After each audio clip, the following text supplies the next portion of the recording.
Alright everyone, this is the A+ Guide to Hardware, Chapter 7, Satisfying Customer Needs, recorded lecture. Our major objectives for this chapter is to learn about some of the job roles and responsibility of those who sell, fix, or support personal computers.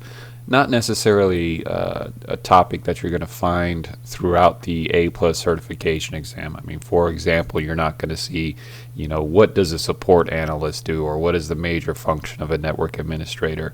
That topic is more for informational purposes for those who are interested in making a career out of some of the topics we discuss in this course. Learn what customers want and expect beyond your technical abilities. There are some troubleshooting scenario questions that you will find on the certification exam, and some of those questions will relate directly to that topic. Also, learn how to interact with customers when selling, servicing, and supporting personal computers. Once again, that just goes back to customer service, specifically like help desk support. Learn how to customize a computer system to meet customer needs is a big topic on the certification exam. A lot of the scenario-based questions will have you build custom systems by dragging and dropping certain components. So you do need to know, for example, what a gaming system requires. Does it require a beefed up CPU, or does it require more storage? So there are some major categories to each one of those that we're going to discuss. So first and foremost, we're going to discuss some basic job roles and responsibilities. And once again, this is just for informational purposes for those, who are kind of curious about the career field and possibly making a career change, whatever it may be. So a PC support technician works on site, works closely with users, and is responsible for ongoing PC maintenance. They prepare for a problem by performing routine preventative maintenance, keeping good records, and making backups of data. And one thing I forgot to mention, throw an asterisk at the end of each one of these, because for those of you who are in the industry or looking for jobs in the industry, each one of these job titles are subject to the company's interpretation. For example, IT manager. If you look at 5 different companies, you'll get 5 different job descriptions. At one company, the IT manager may be the boss over the entire IT department, reports directly to the CIO, and has a very high-level role within the company. On the other hand, the IT manager might just be the manager of the help desk, or the manager of the network administration, or the manager of the security department. So each one of these has a unique description depending on the company who's using it. It's not by any means whatsoever standard across the entire industry. So the PC service technician goes to a customer site in response to a service call, usually not responsible for ongoing maintenance, but does interact with users. They're more of a break fix. When something breaks, they go out and fix it. Also known as a computer repair technician or field service technician. And there's always going to be jobs for both of these, job roles and responsibilities. Despite how great, grand, and wonderful tablets and smartphones and those sorts of things may be, and how everything is going to the cloud and the IT department may be shrinking, the one thing that never goes away is hardware support, user support, help desk. What does a customer do when something goes wrong? So there will always be a wide number of jobs with these particular roles. Technical retail associate. A perfect example would be, the guys who work at Best Buy, specifically in the computer department. Work in a consultant role to advise customers about the best technology to meet their needs, how to apply the technology, and maybe how to configure it. Now, don't just think that's, somewhat pigeonholed into Best Buy. There are some, technical sales positions were very lucrative. You're selling directly to big businesses. Google Apps, is one that's always hiring sales consultants. Microsoft always hiring sales consultants, those sorts of things. Bench technician works in a lab environment, might not interact with users, and is not permanently responsible for them. That's your stereotypical IT guy who sits in the dark corner of the room, doesn't talk to anybody, doesn't interact with anybody, but he or she is a computer whiz when it comes to fixing equipment, fixing software issues, whatever it may be. Help desk technician provides telephone or online support.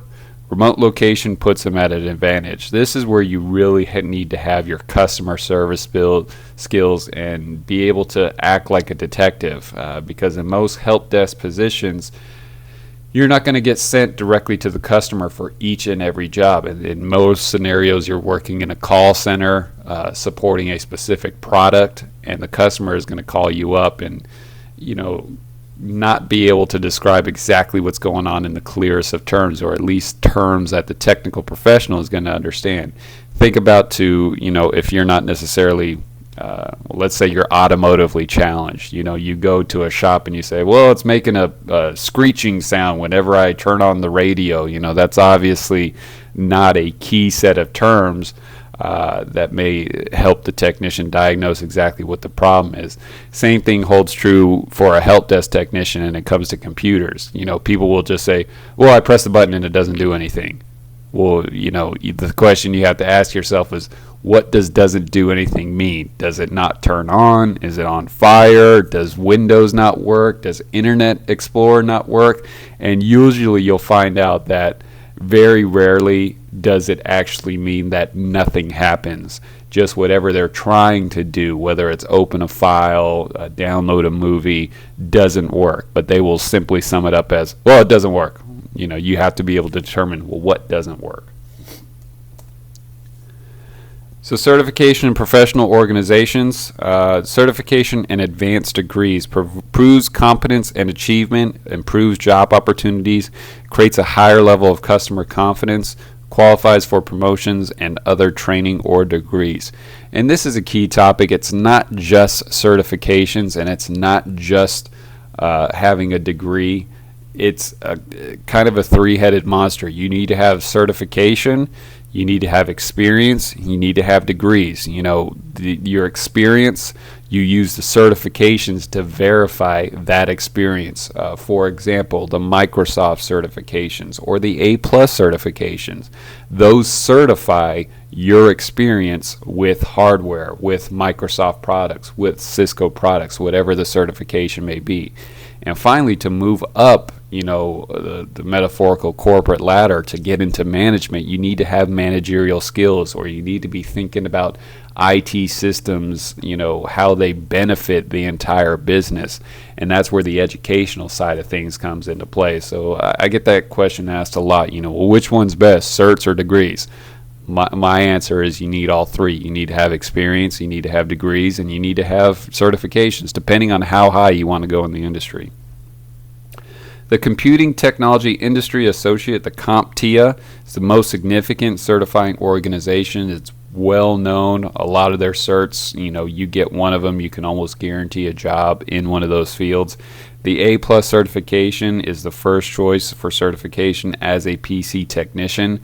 From there, most will go into Microsoft and Cisco or different types, vendor-specific certifications to support those products. But a lot of jobs will require, at a bare minimum, having your A+ certification, which is why it's very, very important, if you do plan on making this industry your career choice, to go ahead, finish up the course, and take and pass the A+ certification exam.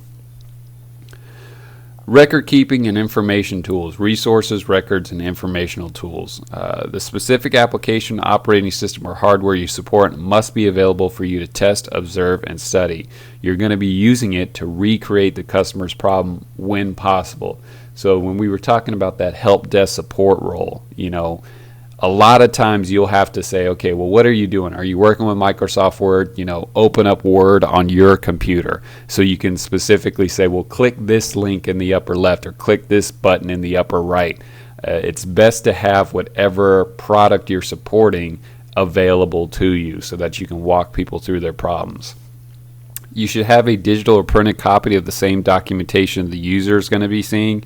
You should also possess any technical documentation from the manufacturer beyond user manuals. Usually when you buy a product like a router, there will be a user manual, and then there will be an administrator's guide. The user's manual is kind of the quick setup. Plug this in, make sure you connect this, do a couple quick things, and you'll be off to the races. The administrator guide is going to go into much more detail.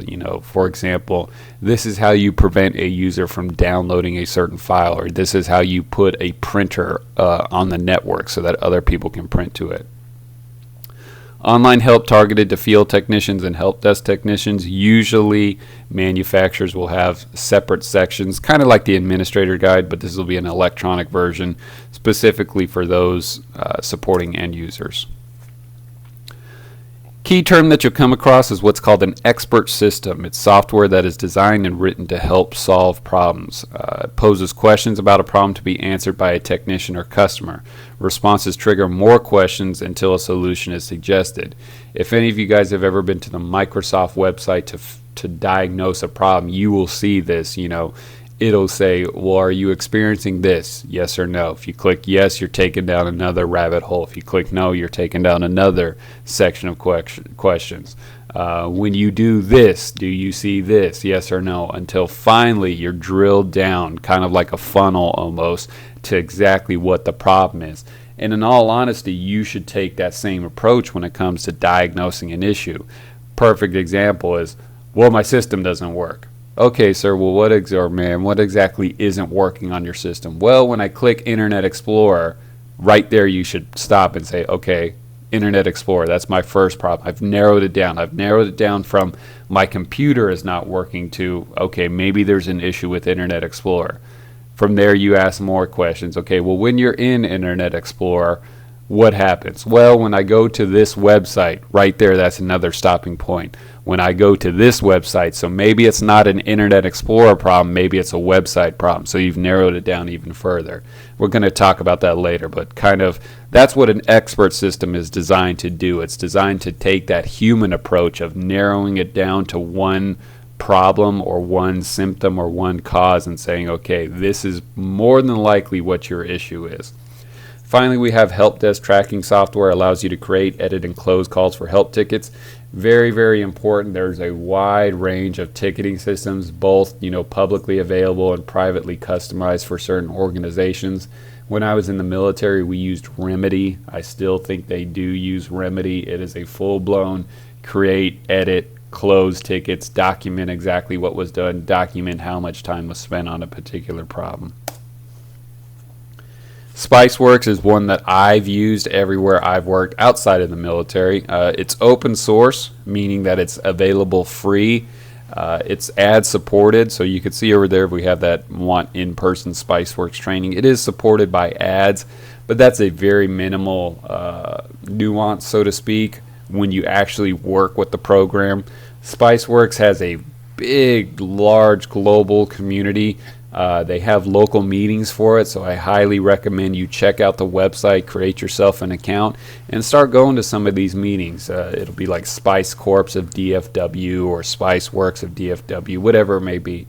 And it's just users, help desk technicians, administrators who get together, once a month, once a quarter, whatever, and just, kind of shoot the breeze, so to speak, about, SpiceWorks itself, things they're seeing in the industry. A lot of recruiters go to these things to look for new technicians. So SpiceWorks is a very, very strong help desk software, among other things. It's a full suite of products.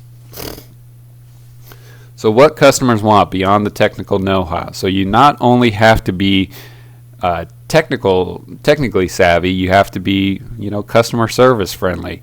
Gone are those days where you could just say, move, let me fix your problem. People want to get that warm fuzzy whenever it is they call an organization. So trait one, a positive and helpful attitude. The days of just being mean and kind of, shut in are gone. You can't be that way anymore in IT.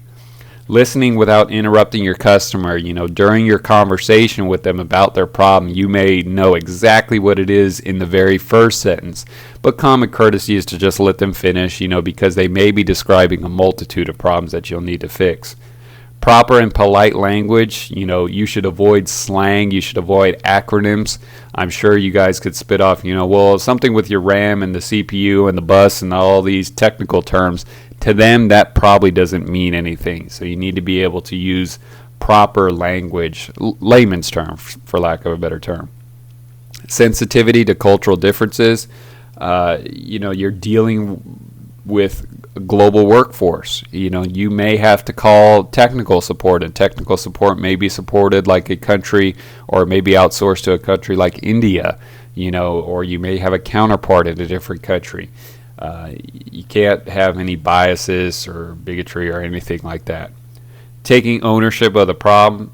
If you cause the issue, fall on the sword. If you said, hey, we did an upgrade over the weekend, that's why you're experiencing problems, fall on the sword when you have to. And finally, dependability and reliability.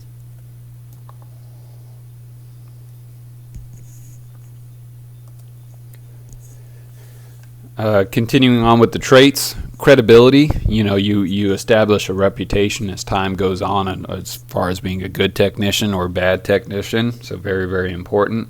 Integrity and honesty, kind of goes without saying. Know the law with respect to your work. Observe the laws concerning the use of software. There are many, many free products up there, and there are many, many products that you have to pay for that are available free because of the great grand wonders of the internet. Make sure that you understand the laws and know that if you break them, the likelihood of you getting caught is very, very high. So keep that in mind. Finally, looking and behaving professionally. For any of us who have seen the movie The Social Network, there's a line in there that says, well, the worse you look, the smarter you are. That's great, grand, wonderful if you're Mark Zuckerberg and you're a programming whiz, but when it comes to working for a corporate entity, working for a business, not necessarily doing your own thing, business casual, you can never go wrong. Very, very rarely do you get in trouble for overdressing. The only time you really get in trouble is when you underdress for a particular situation. Stay safe and keep others safe. Electrical equipment damaged physically, exposed to water, moisture, or electrical shorts, you should unplug it immediately, unless, of course, you actually see active sparks coming from a particular product.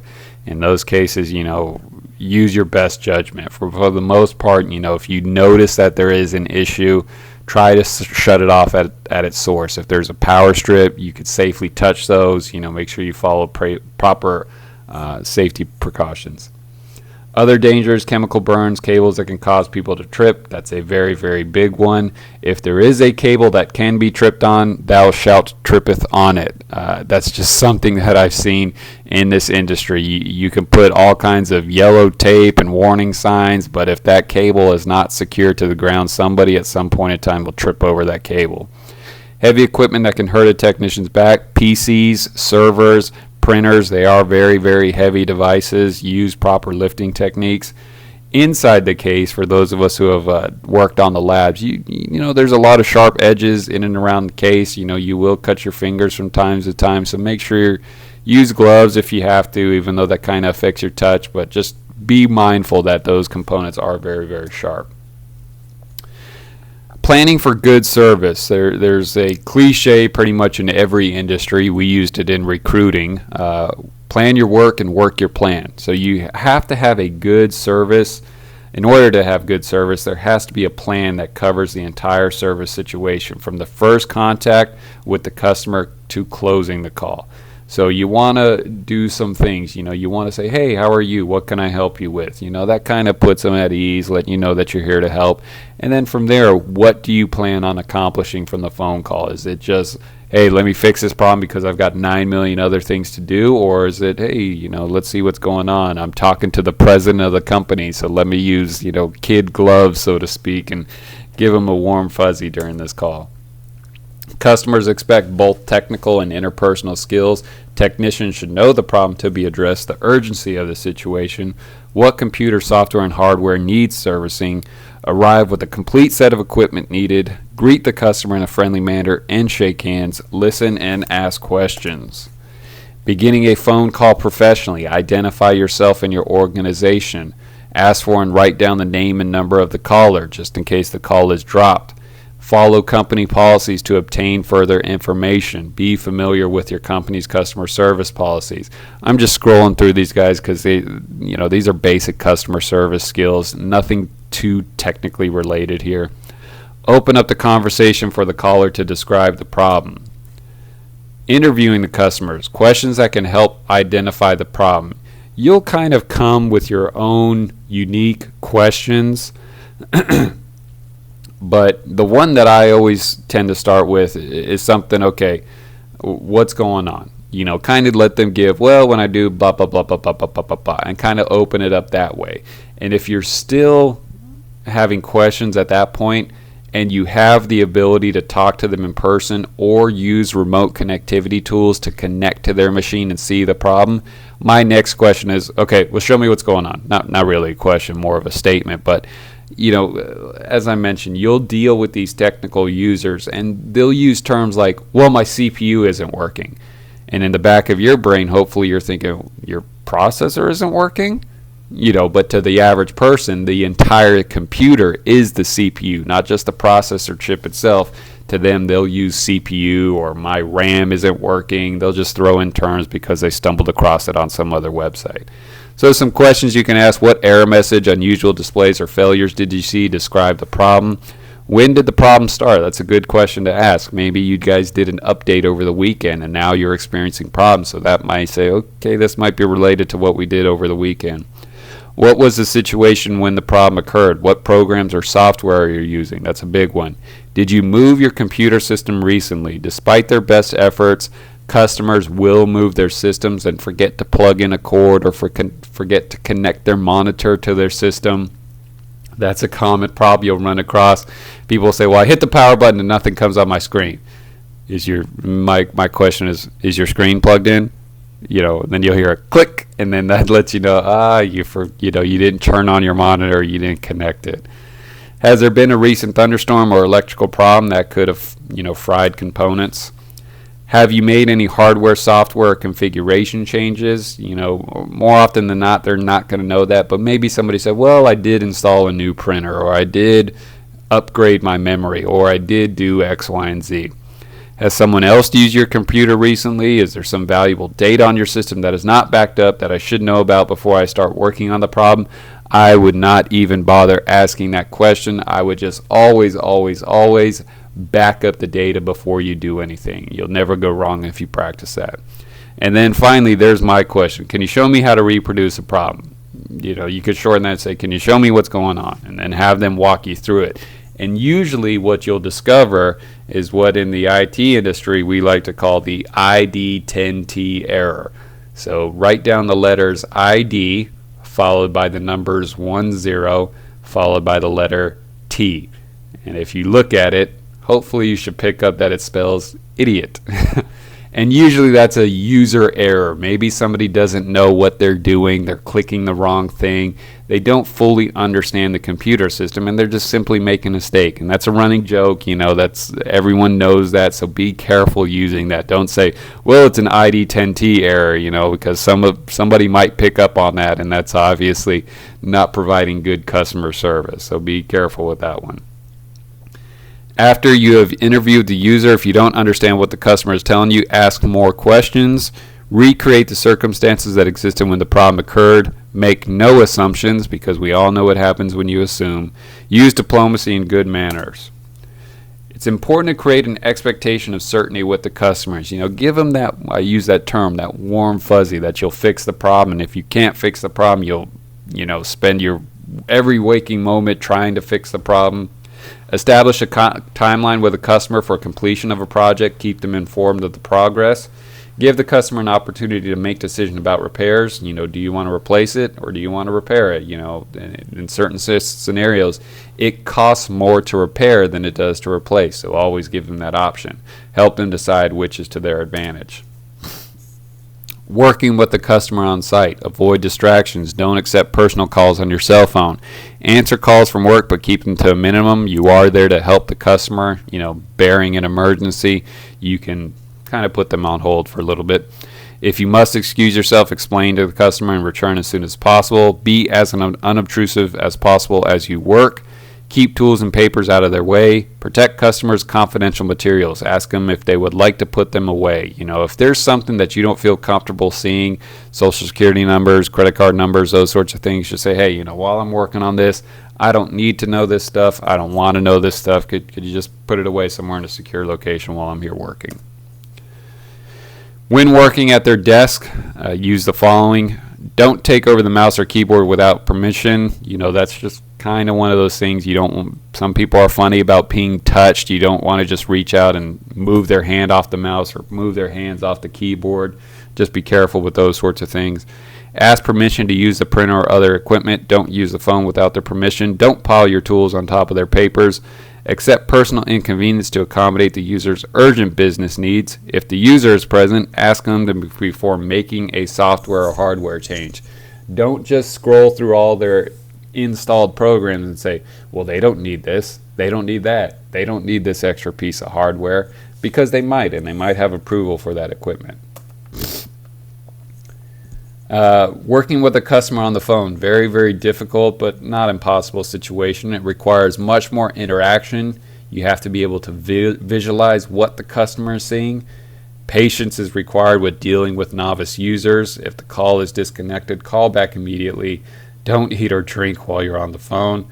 If a caller must be put on hold, tell them how long it'll be before you get back to them. Speak clearly and slowly. Keep small talk upbeat and positive, and keep it small. Don't go on and on and on and on and on about your day or your kids or your summer vacation plans.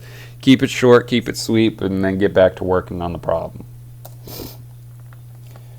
Dealing with difficult customers. When trying to solve a problem over the phone and the customer is not knowledgeable, be very, very specific. Give them step-by-step instructions that are fail-safe, that are dummy-proof, so that they can't mess things up further. Don't ask the customer to do something that might destroy settings or files without having them back up first. Ask them what's displayed on the screen to help track keystrokes. Follow along at your own PC. It's much easier to see what they're seeing. Give the customer plenty of opportunity to ask questions. Compliment the customer whenever you can. If they can't help you with a problem without a lot of coaching, request that the caller have someone with more experience call you. When the customer is overly confident, that's a difficult customer. Compliment the customer's knowledge, experience, or insight. Slow the conversation down. Don't back off from using problem skills. Be careful not to accuse the customer of making a mistake. Even though the customer might be using technical jargon, do not use jargon back to the customer. When a customer complains, be an active listener. Let customers know they are not being ignored. Give them a little time to vent. Apologize when you can. Start the conversation over if you have to. Don't be defensive, and know how your employer wants to handle a situation when you are verbally abused. If the customer is complaining, don't say that's not our problem. There are scenarios where it is not your problem, but you have to come up with a unique way to say that. If the complaint is against you or your product, identify the underlying problem if you can. Sometimes simply making progress or reducing the problem reduces the customer's anxiety. Point out ways you think communication should be improved. With the next topic, the customer decides when the work is done. When you think a problem is solved, allow the customer to decide when the service is finished. Complete these tasks before closing the call. Reboot the PC to make sure you've not caused a problem with the boot. If you change something, make sure that the computer will start up normally again. Allow the customer to be fully satisfied that all is working. Ask them to verify any restored data. Refer the call with the customer and explain preventive maintenance to the customer if such a situation presents itself. Sometimes you must escalate a problem. Every technician does not know how to solve every problem with the PC. Sometimes it needs to be assigned to someone higher in the chain. If that happens, follow through to make sure that the customer and the new support person have made contact with each other. The job isn't finished until the paperwork is done. Include in documentation sufficient details broken down by cost of parts, hours worked, cost per hour. Make detailed notes so that you can use them later when a similar problem occurs. Record the symptoms, the source, how you discovered it, and how the problem was solved. That's very, very important to kind of developing your skill set, is to always keep a log of what you did. You have to not only justify your work, but it becomes kind of a knowledge base, so that if a customer calls back with a similar problem, you can go back to the documentation and instantaneously find the solution, so that you don't have to recreate the wheel each and every time. Working with coworkers, put business matters above personal matters. Don't be personally offended when someone lets you down or chooses not to please you. Keep negative opinions to yourself. Practice good organization skills. Know your limitations and be willing to admit when you can't do something. Learn how to handle conflict at work. Never get bad news or point out a fault by email. Speak face-to-face or by telephone, becoming increasingly difficult in today's age. Dealing with prohibited content and activity. So this is a unique situation. You know, it's happened to me quite a few times. You know, if somebody's doing something illegal on their system, of course, we've all seen stories of these sorts of things. So many organizations are going to have a code of conduct that applies to employees and customers. Part of a technician's job might be to include keeping track of software licensing to ensure that a company is not using pirated software. You have to ensure that unauthorized copies are not being produced. This qualifies as software piracy. When you start a new job, find out how to deal with prohibited content or activity. Things you need to know. Go through the proper channels when you suspect an infringement of the law. Follow the chain of command. What data or device should you preserve as evidence for what you believed has happened? What documentation are you expected to submit, and who do you submit it to? And proper documentation surrounding the evidence of a crime is crucial to a criminal investigation. Coming to the next topic of customizing computer systems. So this is not just simply going to Dell.com and purchasing a ready-built PC. Sometimes those are the cases, but for the most part, when we're talking about custom systems, this is something you're going to build up, assemble the components yourself, and combine them into whatever product your customer is demanding. So the important principles to keep in mind: meet application requirements. You have to consider any hardware the applications might require. The software will ultimately determine what hardware you need, and that's going to be kind of what you're working backwards from on this particular section. If somebody says they want a gaming computer, you need to go and look at the hottest games and say, okay, this game requires X, Y, and Z. Look at 2 or 3 games and say, okay, most of the games require X, Y, and Z. Balance functionality and budget. You know, that's kind of the two things that are going to clash with each other. People want the most bang for their buck, but their buck only goes so far. So you can't spend $10,000 on a system. If they want a graphic system and they say, well, you've got $5,000 to do it, you have to stay within that budget. Consider hardware compatibility. Always, always, always consider that. So the first type of workstation we're going to discuss is a graphics or CAD/CAM workstation. These are graphics-intensive application performing complex calculations and require high-end workstations with high-end video cards. So that would be your first key component. And what I'd like you guys to do is kind of just start a brief list listing the type of the system and their 3 or 4 major components. So a graphics or CAD/CAM workstation, the first thing it's going to require is a high-end video card. Since it is a high-end workstation, you're going to need a motherboard that provides quad channels for memory and plenty of memory slots. So your second characteristic is lots and lots of memory. So we've got video card, memory. Use a powerful multi-core processor with a large CPU cache. That would be number 3, having a powerful CPU. Fast hard drives with plenty capacity.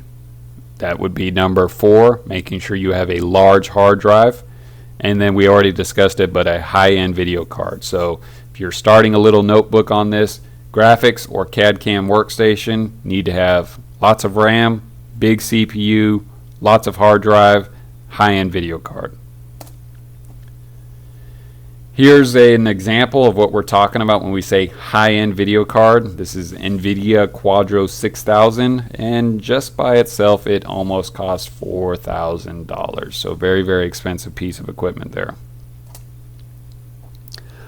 Audio and video editing workstation, the second type of custom system you may find yourself building.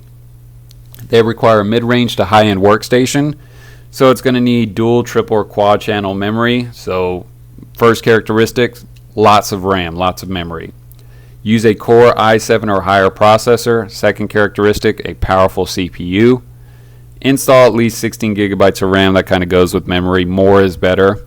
Select a good video card that has a GeForce GTX processor or better.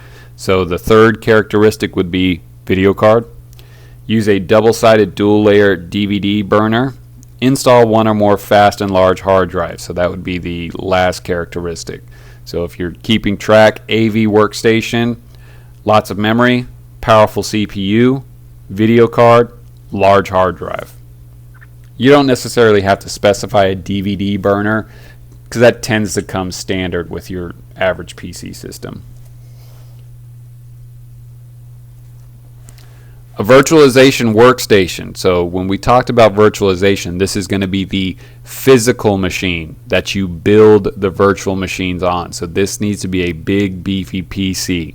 So the requirements for a virtual machine computer, multi-core processor, so it needs to be a powerful CPU. Extra amounts of RAM, so lots and lots of memory. And the requirements for the operating system. Each virtual machine must have an operating system installed. Make sure you have adequate hard drive space for each virtual virtual machine. So if you're keeping track, virtualization workstation, powerful CPU, lots of memory, very large hard drive or hard drives. Gaming PC requires powerful processors and high-end video cards. Some gamers overclock their CPUs or use dual video cards. Must also ensure cooling methods are adequate. Today, gamers can purchase PCs built specifically for gaming enthusiasts. So, gaming PC, key requirements: powerful CPU, lots of memory, cooling system. Those would be the three characteristics for this particular setup. Here's some pre-built gaming PCs. You can see they range in price anywhere from the low 1,000s to almost $3,000. They come pre-built with those major features we were just talking about. Powerful CPU, powerful cooling system, lots of memory, lots of hard drive, those sorts of things. A home theater PC. So this is a computer designed to fit within your home theater. You may use it to record video, to play your movies that you download, to stream from Hulu or YouTube or whatever it may be, Netflix. A custom HTPC, that's just the acronym for it, needs to include the application software, HDMI, cable, satellite, internet access, remote control, low background noise, surround sound, and the form factor, a small case form factor to fit on a shelf or entertainment center.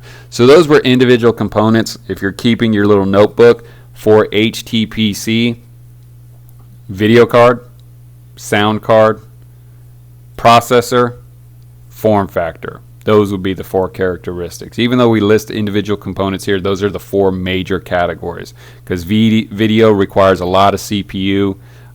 You're going to need a video card if you want to watch 3D or HDMI, sound card if you want surround sound, and then a form factor, a small case. You're not going to use a traditional tower case in your entertainment center.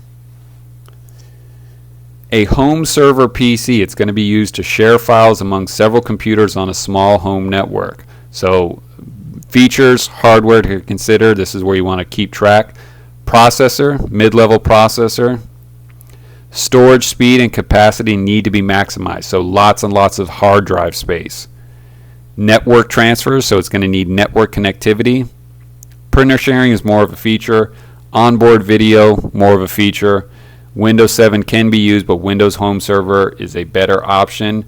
That would be the last characteristic, some sort of server software. So it's not necessarily a hardware component, but it is a component of the custom-built home server PC.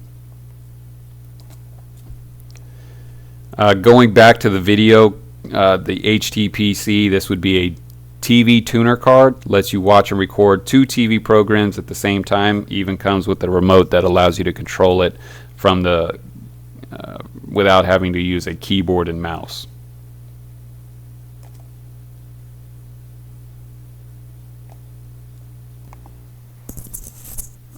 Our last category of custom PCs is going to be the thick client. Another category would be the thin client. They kind of get lumped together. So the way the two work, a virtualization server provides a virtual desktop for users on a multiple client machines. So we talked about the virtualization host. A thick client is also going to be what's called a fat client. This is a regular desktop computer or laptop that is used as a client by a server. I don't like that definition whatsoever. I want you to think of a thick client as being a standard PC that you can buy from Dell, Compaq, HP, whatever it may need to be. Its key characteristic is that it has the hardware requirements to run a particular operating system. For example, Windows 7 requires at least 20 gigabytes of hard drive space, at least a dual core processor, and at least 2 gigabytes of RAM. Technically, that is a thick client for Windows 7. A thin client, I don't like this definition either, has very little computing power and might only need to support a browser used to communicate with the server. The server does most of the processing, and the thin client has very, very minimal hardware. That's the key thing I want you to take away from a thin client. So everything is being controlled on the server. Since that is the case, the actual thin client doesn't need a lot of the same components that a thick client would need. It may only have a keyboard, mouse, a processor, and a network connection and a video card. That may be the only things it has because it's going to connect to the server, and the server is going to do most of the heavy lifting.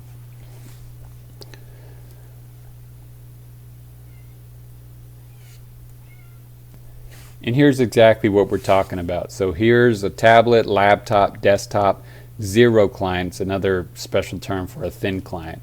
We have a virtualization server that is going to host the virtual machines, the VMs. So the virtualization server provides a desktop to each client computer or compliance. If you want to think about it, the server is essentially beaming down the computer to the thin client, to the desktop, to the zero client, to the laptop. So all the heavy lifting, the heavy load is being carried by the server in this scenario.